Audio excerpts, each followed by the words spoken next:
نحمده ونصلي على رسوله الكريم اما بعد فاعوذ بالله من الشيطان الرجيم بسم الله الرحمن الرحيم ان الله وملائكته يصلون على النبي يا ايها الذين امنوا صلوا عليه وسلموا تسليما اللهم صل على محمد وعلى ال محمد كما صليت على ابراهيم وعلى ال ابراهيم انك حميد مجيد اللهم بارك على محمد وعلى ال محمد كما باركت على ابراهيم وعلى ال ابراهيم انك حميد مجيد۔ السلام علیکم ورحمۃ اللہ وبرکاتہ۔ میرے بہن بھائیو، میرے وی لوگ میں خوش آمدید۔ میرا نام عبدالحق بیہان ہے اور میرے وی لوگ میں ڈیلی روٹین میں قرآن شریف کا ترجمہ رہتا ہے اردو میں، اور آج میں آپ کے ساتھ سورہ الانفال کی پہلی آیت سے لے کر 16 آیت تک آپ کے ساتھ اردو میں ترجمہ شیئر کروں گا۔ اللہ تعالیٰ میں اس پر عمل کرنے کی توفیق عطا فرمائے۔ اللہ کے نام سے شروع کرتا ہوں جو بہت رحم کرنے والا نہایت مہربان ہے۔ اے نبی، وہ آپ سے مال غنیمت کے بارے میں پوچھتے ہیں، کہہ دیجئے مال غنیمت اللہ اور اس کے رسول کے لیے ہے، لہذا تم اللہ سے ڈرو اور آپس میں باہمی اصلاح کر لو اور اللہ اور اس کے رسول کی اطاعت کرو اگر تم مومن ہو۔ سچے مومن تو صرف وہ لوگ ہیں کہ جب اللہ کا ذکر کیا جائے تو ان کے دل کانپ اٹھتے ہیں، اور جب ان پر اس کی آیتوں کی تلاوت کی جائے تو وہ ان کا ایمان بڑھا دیتی ہیں اور وہ اپنے رب ہی پر توکل کرتے ہیں۔ وہ لوگ جو نماز قائم کرتے ہیں اور ہم نے انہیں جو رزق دیا ہے اس میں سے وہ خرچ کرتے ہیں، یہی لوگ سچے مومن ہیں۔ ان کے لیے اپنے رب کے ہاں درجے ہیں اور بخشش ہے اور باعث عزت رزق ہے۔ جیسے بدر کے موقع پر آپ کے رب نے آپ کو آپ کے گھر مدینہ سے حق بہترین تدبیر کے ساتھ نکالا تھا، اور بے شک اس وقت مومنوں کا ایک گروہ اس نکلنے کو ناپسند کرتا تھا۔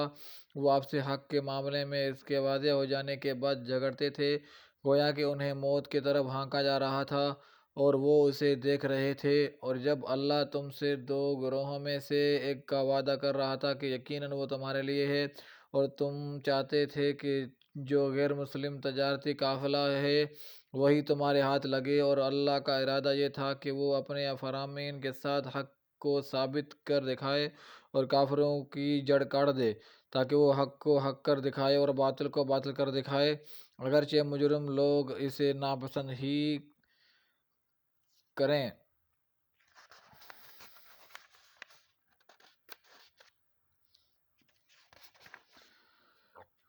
یاد کرو جب تم اپنے رب سے فریاد کر رہے تھے تو اس نے تمہاری فریاد قبول کر لی اور کہا کہ بے شک میں ایک دوسرے کے پیچھے آنے والے 1000 فرشتوں سے تمہاری مدد کروں گا، اور اس مدد کو اللہ نے خوشخبری بنا دیا تاکہ اس سے تمہارے دلوں کو تسلی ہو جائے، اور مدد تو اللہ ہی کے پاس سے ہے، بے شک اللہ غالب ہے، خوب حکمت والا۔ یاد کرو جب وہ اللہ اپنی طرف سے تمہیں امن و سکون دینے کے لیے تم پر اونگ طاری کر رہا تھا اور آسمان سے تم پر بارش برسا رہا تھا تاکہ تمہیں اس کے ذریعے سے پاک کر دے اور تم سے شیطان کی نجاست لی جائے، اور تاکہ تمہارے دلوں کو مضبوط کر دے اور تاکہ اس کی وجہ سے تمہیں ثابت قدم رکھے۔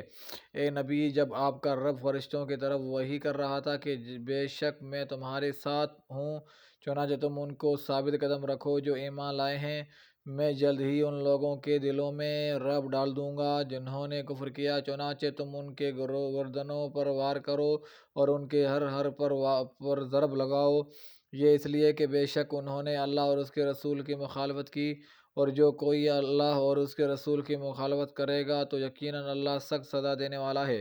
پس تم یہ سزا چکھو، اور بے شک کافروں کے لیے دوزخ کا عذاب تیار ہے۔ اے ایمان والو، جب تمہارا ان لوگوں کے لشکر سے مقابلہ ہو جنہوں نے کفر کیا تو تم ان سے پیٹھ پھیر کر نہ بھاگو، اور جو شخص اس دن ان سے پیٹھ پھیر کر بھاگے گا سوائے اس شخص کے جو لڑائی کے لیے پینتھرا بدلنے والا ہو یا اپنے کسی گروہ کی پناہ لینے والا ہو، تو یقیناً وہ اللہ کا غضب لے کر لوٹا اور اس کا ٹھکانہ جہنم ہے، اور وہ بہت بری لوٹنے کی جگہ ہے۔ صدق اللہ العظیم، صدق رسول الکریم۔ اللہ تعالیٰ میں اس پر عمل کرنے کی توفیق عطا فرمائے۔ اس میں ایک نصیحت لکھی ہوئی ہے یعنی جس طرح مال غنیمت کی تقسیم کا معاملہ مسلمانوں کے درمیان اختلاف کا باعث بنا ہوا تھا، پھر اس سے اللہ اور اس کے رسول کے حوالے کر دیا گیا تو اسے میں مسلمانوں کی بہتری تھی۔ اس طرح آپ کا مدینہ سے نکلنا اور پھر آگے چل کر تجارتی قافلے کے بجائے لشکر قریش سے منبہر ہو جانا کو بعض تباہ کے لیے ناگوار تھا، لیکن اس میں بھی بالآخر فائدہ مسلمانوں ہی کا ہوگا۔